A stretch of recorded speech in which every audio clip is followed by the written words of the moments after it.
Hello, this is John, and in this video we're going to take a look at how to grade through an assignment. So the first thing you're going to want to do if you want to grade through an assignment as opposed to grade through the grader report is you want to go to the top of your course page and turn editing on. Mine's already turned on. Yours should appear as a green button, but if you go to the top of your page and click that green button, it should turn editing on, and you should have the additional features that show up next to each resource and activity. After that, we're going to go ahead and scroll down to the assignment we want to go ahead and grade through. So I'm just going to go ahead and select this one. This will bring you to the little screen that you had set up for the assignment. It's a screen that your students should view when they land on the assignment for themselves. As opposed to paying any attention to that, we're just going to go to the grading summary area. And then we're going to go right to the bottom of it and click View and Grade All Submissions. This grading summary can prove useful. As you see, it shows the amount of participants in the class and how many of them have submitted their assignments for this particular assignment. And then it also shows how many need grading. Right now we don't have any that need grading, but we'll just go ahead and click on this. And this will show you all the grades and the students in this course.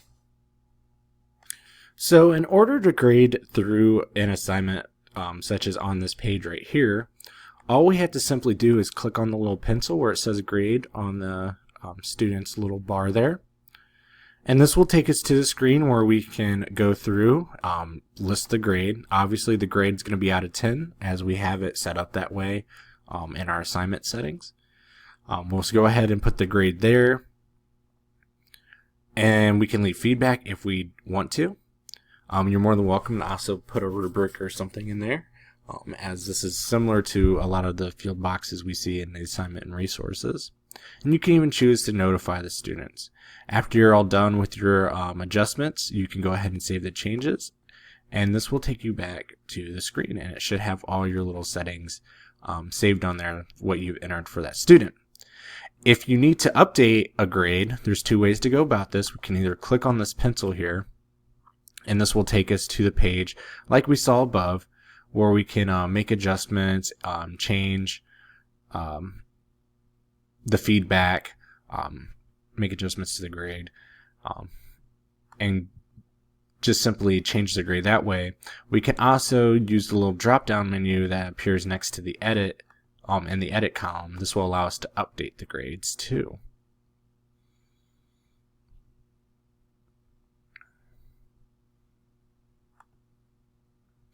And if you just need to simply go next to back to student as opposed to simply going to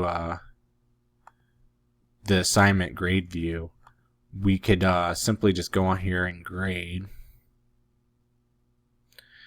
And we can scroll to the bottom. After we are finished, we can just click next, and this will take us to the next student so we can grade their assignment.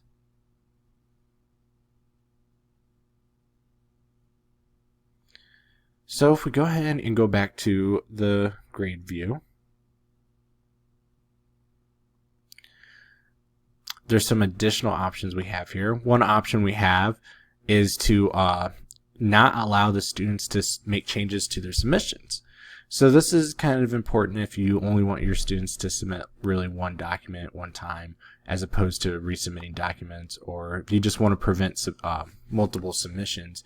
You can go in here and you can click on the edit, and you can click on prevent submission changes. This means that the student can't make any changes to their submission when that is activated. And we can go ahead and allow submission changes if we need to, if we choose to do that.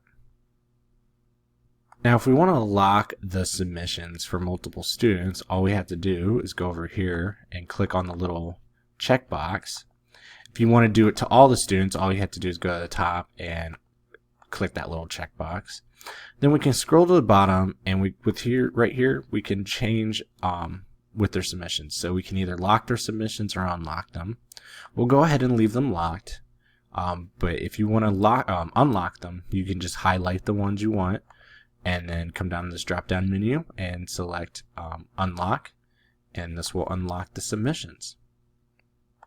Another cool feature on this page is we have the option to quick grade. So as opposed to clicking on every student and pupil in your class, we can just come to the bottom here and we can actually filter this so we can show more than 10 assignments on the page, filter them based on their status, not submitted, submitted, and requires grading. But we can also click on this little quick grading checkbox, and this will reload the page, and this will allow us to go through the assignments on the screen and grade them thus so, as opposed to clicking on every little box. This is the more efficient way of doing this, as you're just kind of going through like you would on the grader report. You also have areas to leave feedback for each student. One final thing is, if this is a course where students are going to be submitting papers, such as Word documents and stuff like that, as opposed to downloading every single assignment, we could just go to the top, this drop down menu, and select download all submissions, and that will instantly download all the submissions for the course for our viewing. A little file right there. And this is how you grade through an assignment. Thanks for watching.